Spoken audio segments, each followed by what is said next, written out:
So thank you all for coming and welcome to your library. So I wanted to take the opportunity to tell you a little bit more about this institution and to ask for your help. And the help is, it's not that we lack for users. The public library systems of New York together have about 40 million physical visits a year.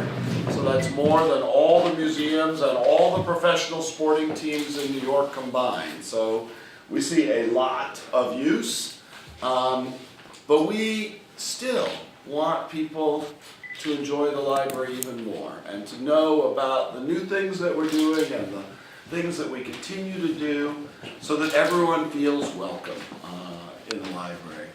I think you all know stories, this may be true for some of you as well, we all do, of how welcoming the library is to the immigrant community in particular. I meet people all the time who've come to the United States and for whom this is their first place where they feel welcome, where they can come and ask for anything, to read anything, for any guidance or advice. And we are proud to be that institution to this, to the community that is New York, which is half made up of immigrants. By some definition, totally made up of immigrants if you go far back enough.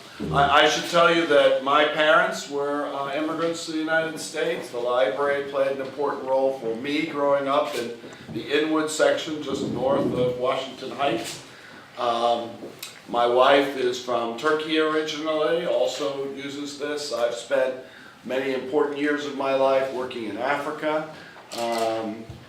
So the international and welcoming aspect of this institution is, for me, one of its greatest strengths.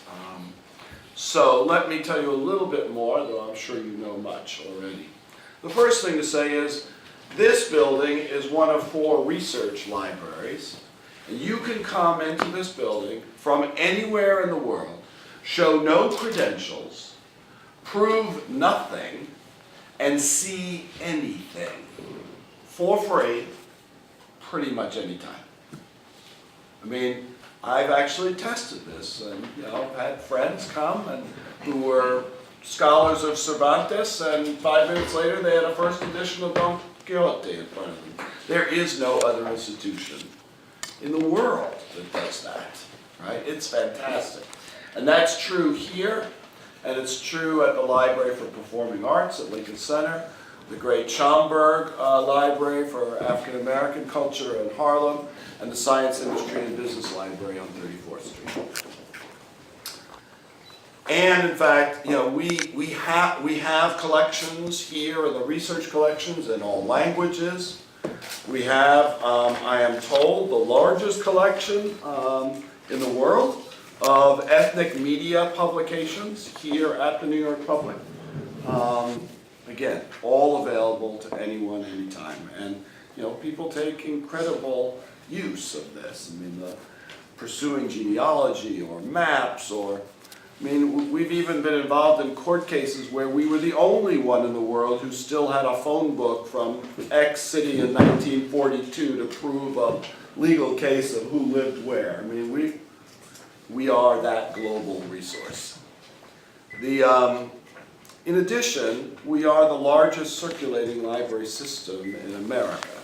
So we have 88 branch libraries in the neighborhoods of 3 boroughs, and we work closely with our colleagues at Brooklyn and Queens. Again, those branch libraries are purposefully designed to meet the needs of who lives in those neighborhoods. So the neighborhood I grew up in, which became over time a largely Dominican community. My mom still lives there, and when I go to the local library that I grew up in, much of the collection there is in Spanish.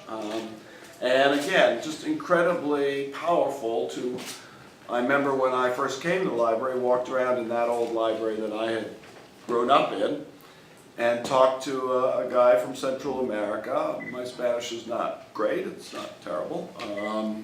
And asked him what he was doing, and he explained that, Every place else he worries about not having papers. At the library he feels completely welcome. He can get all the help he wants. And he lives in an apartment with of 2 rooms with 6 people. So there's no quiet, there's no computer. He can get all of that for free in the library.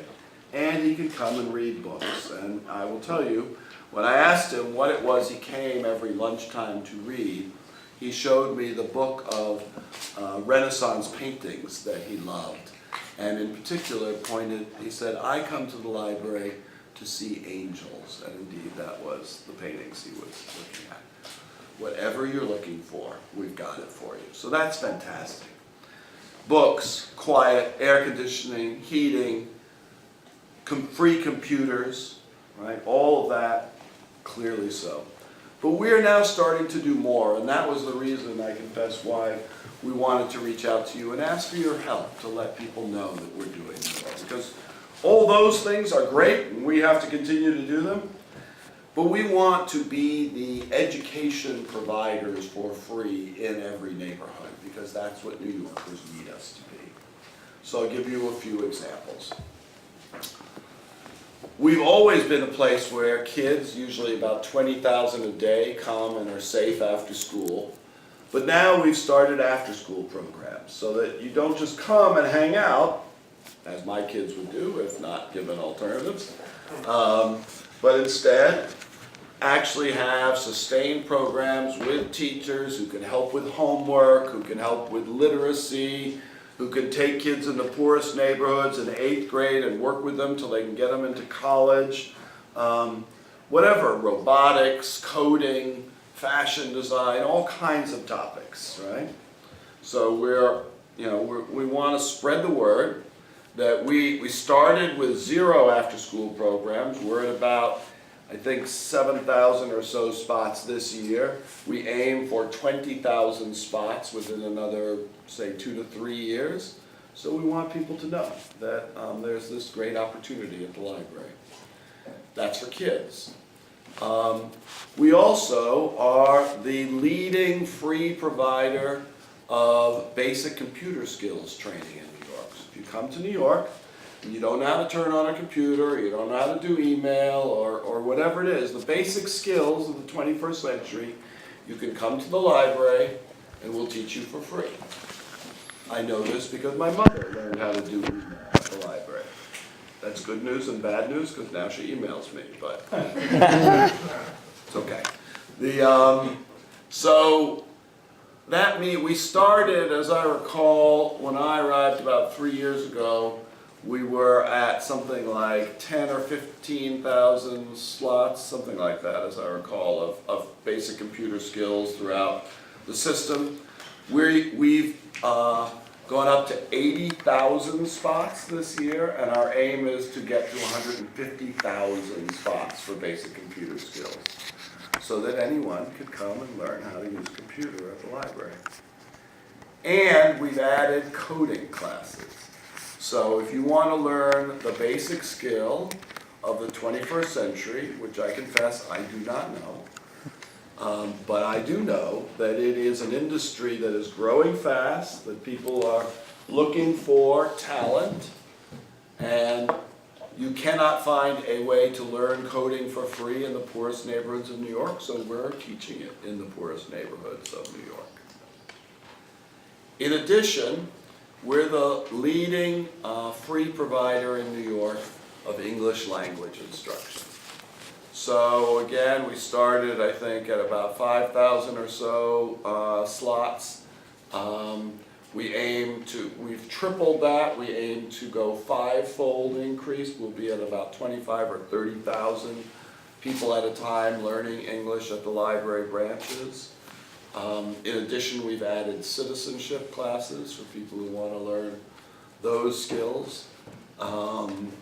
And help with the tests and all of what it takes to get citizenship in the United States. And again, no questions asked, we're the place to come for free to do that.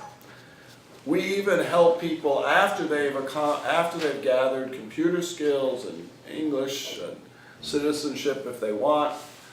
We're also a place where we have job fairs, where people come and we bring employers. The Bronx Library Center on Fordham, I was there not long ago. There were thousands of people. I think 3,000 people found jobs at the Bronx Library Center. So we're happy to have even help at that level, as well as we work with small businesses. We teach people how to do websites. We teach people how to fill out taxes. We do all of that for free. So my basic message to you is the library is here for your communities. And I think your communities know that. But I need your help to make sure that they know that we are trying to do more and that we want to do more. And we want to hear from them what they need and what they want. And we want them to come and to use the programs that we're trying to set up based on what we're hearing is needed in the neighborhoods. So that's my request of you. We are here to serve. We need your help.